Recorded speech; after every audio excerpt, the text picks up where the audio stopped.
Hey folks, thanks for joining me today. Today I'm introducing to the channel the 1999 Toyota 4Runner SR5 that I picked up a couple weeks ago, and just kind of wanted to go over some of the reasons why I decided to get this.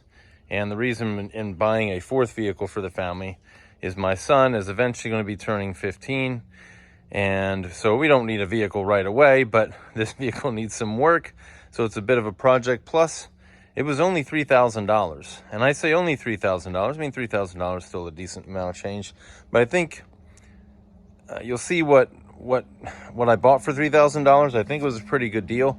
I plan to spend a fair amount more money on it, trying to get it to where I would want it. I kind of have the notion that every vehicle I own should be able to make it across country and back.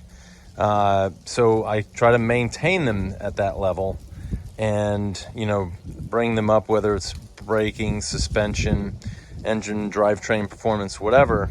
I try to bring that up if it's not there yet. In this case, there are a couple things that need to be squared away. But there was another thing beyond the $3,000 that made this attractive, and I'll get into that in a minute. But overall, it's a pretty clean vehicle. It does have some issues with the hood up here and some with the clear coat paint stuff. I guess that was an issue right there. It does have that. I'll get that fixed too. A little crack in the windshield.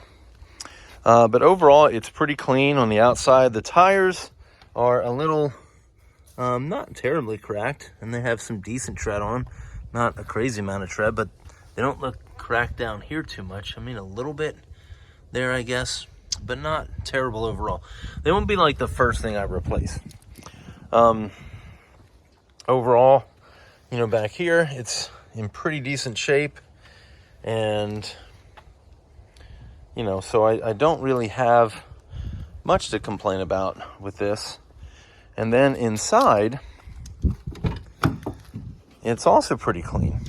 Not perfectly clean, but it's got a little mark there. I do have some WeatherTech mats coming for the front, and that is why I also bought it. It's a 5-speed manual transmission.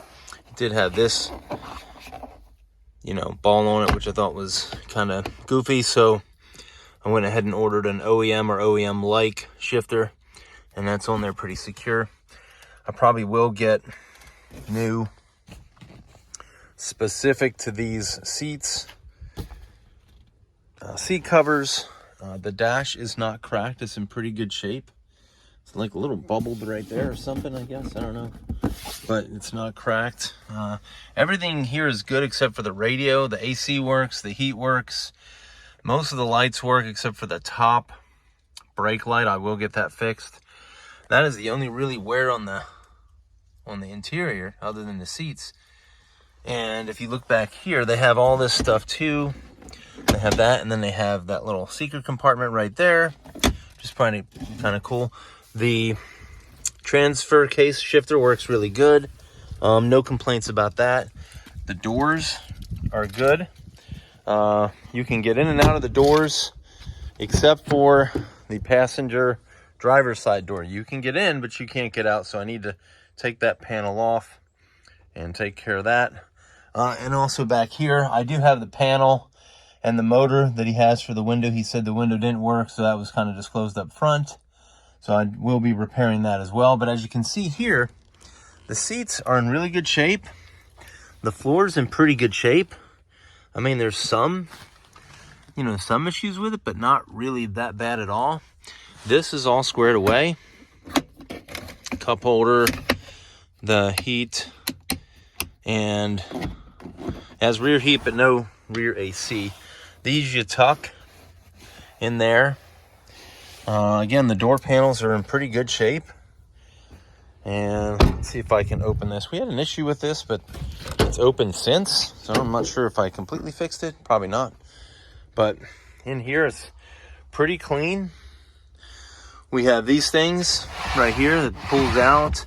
These things clip onto the seats.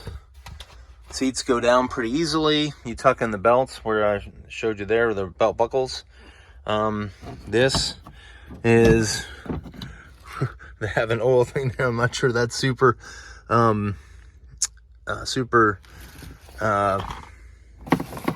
great, but then they have this too. So this is interesting. I didn't see this before, so I guess they do have it wired for towing, so that's kind of cool. I was looking for the wiring underneath the car and couldn't, or underneath the truck, and couldn't find it, but that works pretty good. These are a little bit chewed up, I guess, but not too bad. Over here they have everything is pretty good. These are good. The carpet is good.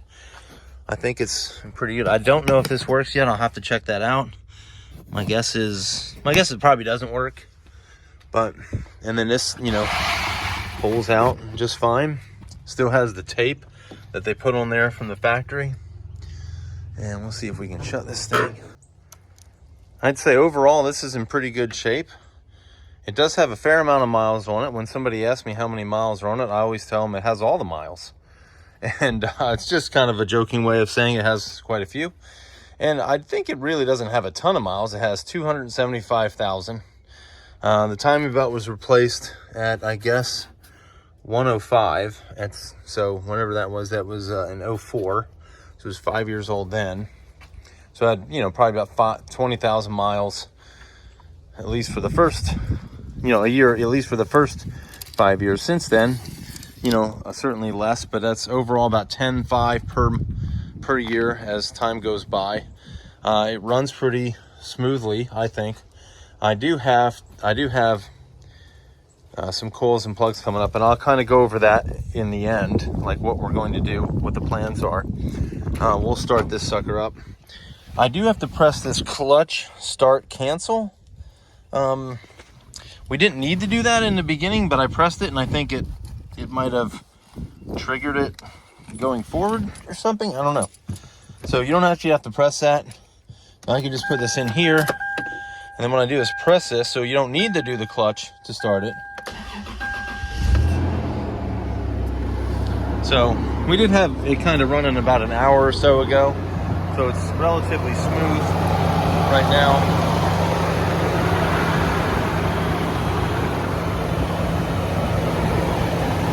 It's fall, so there's leaves everywhere, and I can't get away from them.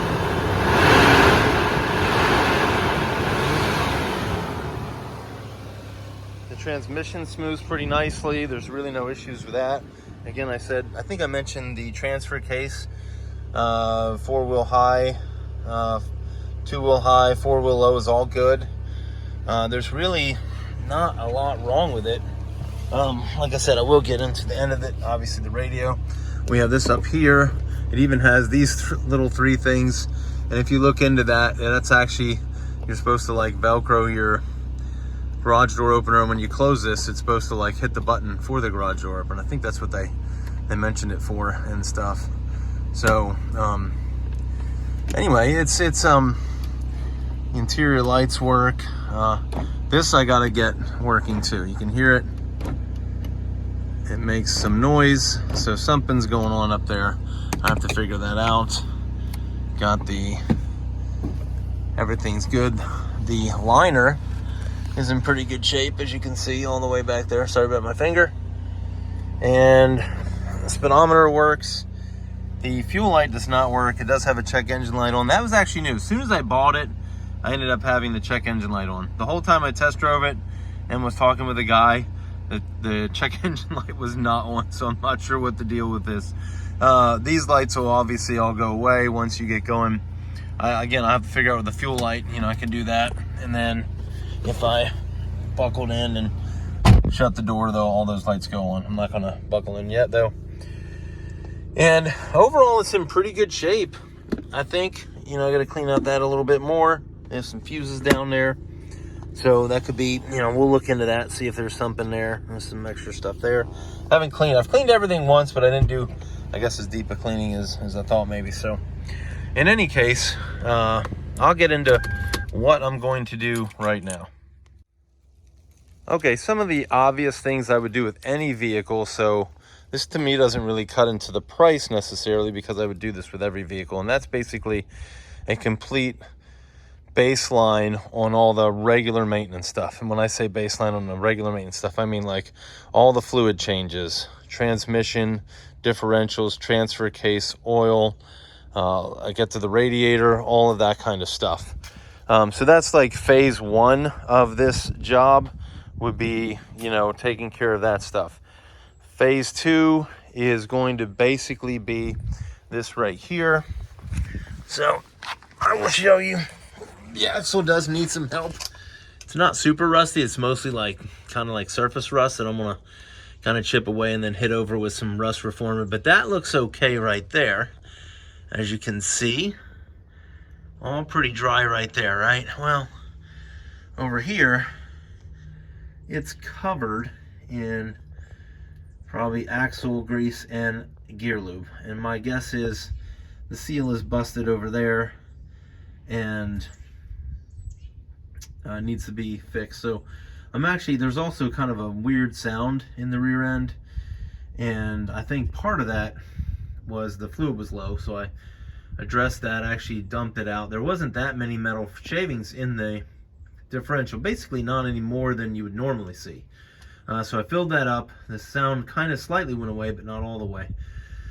So I'm hoping it's bearings, because I did get the bearings, because I figured, well, when I do the axle seals, I might as well do the bearings, and I'm actually going to obviously do the brakes, because these brakes are drenched with fluid right now. So, and it's an old vehicle.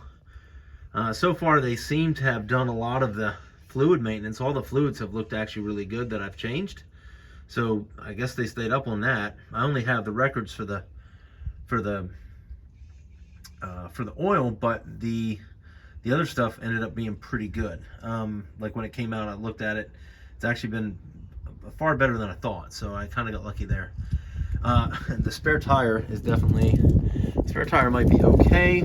I'll have to check the date on it, but that rim is pretty much shot. I'm gonna have to break that down and try to get that, you know, either sandblasted or at least wire brushed down and sort of repainted. It doesn't have to look pretty because it's a spare tire, but it's really kind of crummy. It's funny, I just got rid of my other Toyota spare tire, but of course that was a 17-inch rim. These are all 16-inch rims. And then we'll get into the suspension here, and we'll get into suspension here. Let's see, I don't know, you really can't see too much there. They're all pretty rusted, so I don't know that they're, I mean, they're not real great, but they also look really bad, so I assume it's been quite some time since that's been replaced. So we'll do the suspension. I'm going back and forth whether I should just do the stock suspension, or if I want to do a lift now, or if I want to put it on spacers or pucks. I'm generally not a big fan of that stuff, but I want to fit slightly larger tires. Probably going to keep the 16-inch rims. I'm going to have to, you know, kind of sand those down, probably repaint them a little bit, because they've got some age on them. I think they're still going to be just fine though. I was thinking about having them sandblasted and powder coated. I don't know if I'm going to go through that kind of expense. If I look at a good, you know, reasonably priced 17-inch set of rims with, you know, good tires, maybe I'll consider doing that upgrade. That would allow me to go larger on the Tundra brake upgrade. I think it's like a 299 or 298 millimeter. And then if you have the 17-inch rims, you can go up to, I think, 319 millimeter brakes. So the brake upgrade is basically thicker rotors, because these have a tendency on the 3rd gen 4Runner to be very thin, fade quickly, and also warp. So definitely we're going to, you know, upgrade that. That upgrade does entail calipers as well. So we're going to have to spend some money on the front axle to really get it to, you know, be a pretty, you know, a superior product than what it is right now. And that is to the extent, and probably a paint job of some sort at some time. That is way back there. And then, like I said, we will probably hit the timing belt with the water pump and the 2 cam and 1 crank seal. That will hopefully happen in the next 6 months too. So I want to have everything kind of squared away by August is my plan, all of that stuff. So I'm kind of doing a little bit at a time. driving it. It does look like it has a new radiator and new radiator cap. I mean, it might not, but I mean, that just looks a little bit newer than everything else, I think. I mean, if you look at that, these hoses don't look bad either. I actually got new hoses, but I think I might take them back. I don't know. Just based on the fact that these are actually in pretty good shape, I think. And I was thinking that I'm starting to roll it because I love the fact that it's a manual, because then you can just, you know, roll it on down the road. I think that's so fun. Anyway, but so this brings us up to 2 manuals in the house, and hopefully in a couple years we'll have a 3rd one. Of course, the main one I drive is still an automatic, which is kind of lame, but Toyota doesn't offer a, you know, manual in the 4Runner anymore. It hasn't for, you know, 20 some years. So, but this should be fun to drive, I think, for my son's first car, and it'll be fun to drive not only because it's a manual, but also because it's a 4-wheel drive, nice off-road vehicle that he might not go too crazy with, but he might get into that kind of, you know, liking those kinds of vehicles. I don't know, we'll see. But anyways, what do you guys think about this? Do you think this is a decent deal at $3,000? Did I overpay? Did I underpay? I think it's a good deal. I think it's a good enough deal. Gives me plenty of money to work with to, you know, create something a little nicer than this. Not that this is bad, but just like to bring it up to, you know, some modern, you know, modern brakes, modern suspension, you know, and keep the drivetrain that's working pretty good, you know, continuing to work pretty good. I think it should be a vehicle that lasts a good long time, I would think. So as mentioned, phase 1 is the fluids and baseline. Phase 2 is going to be that rear axle, brakes, seals, and bearings.